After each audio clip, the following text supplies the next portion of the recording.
खान साहब के मैसेज से जो बड़े अर्जेंट से खान साहब ने मैसेज भेजा है, वो मैसेज ये है, खान साहब ने बकायदा तौर पर अपने टिकट होल्डर्स को बोल दिया है कि इतवार वाले दिन वो जरूर आवाम के साथ मिलेंगे।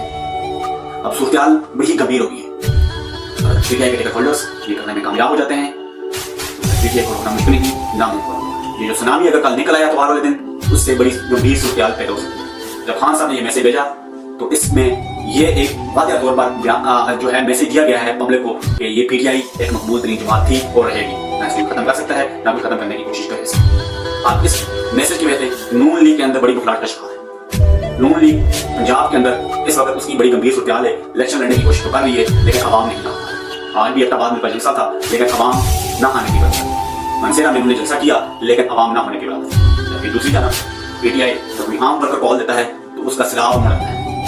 पेशावर के अंदर इस वक्त बड़ी गंभीर सूरत है। पेशावर के अंदर एक सर्वे के मुताबिक पीटीआई क्लीन सीट पर है। 95% जो सीटें हैं वो पीटीआई जीत रही है, 5% जो सीटें हैं वो अदर पार्टी जीत रही है। हाँ साहब ने एक और मैसेज दिया है, उसने कहा कि कराची एक पीटीआई का वजूद है और दिल उसका लाहौर पंजाब है और उस दिल की धड़कन जो है वो पेशावर है।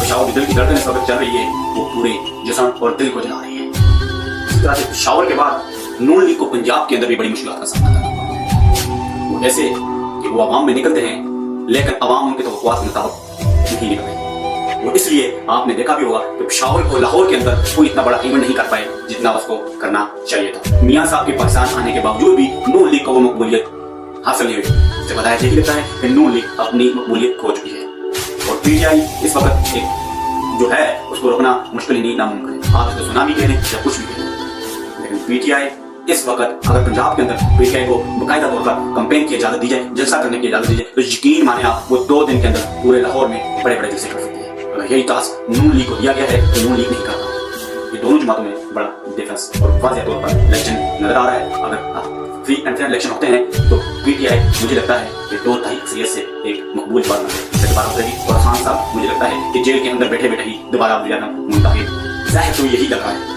कि कैदी नंबर 804 11 फरवरी को वज़ीर-ए-आज़म की हैसियत से आएंगे और वज़ीर-ए-आज़म का हलफ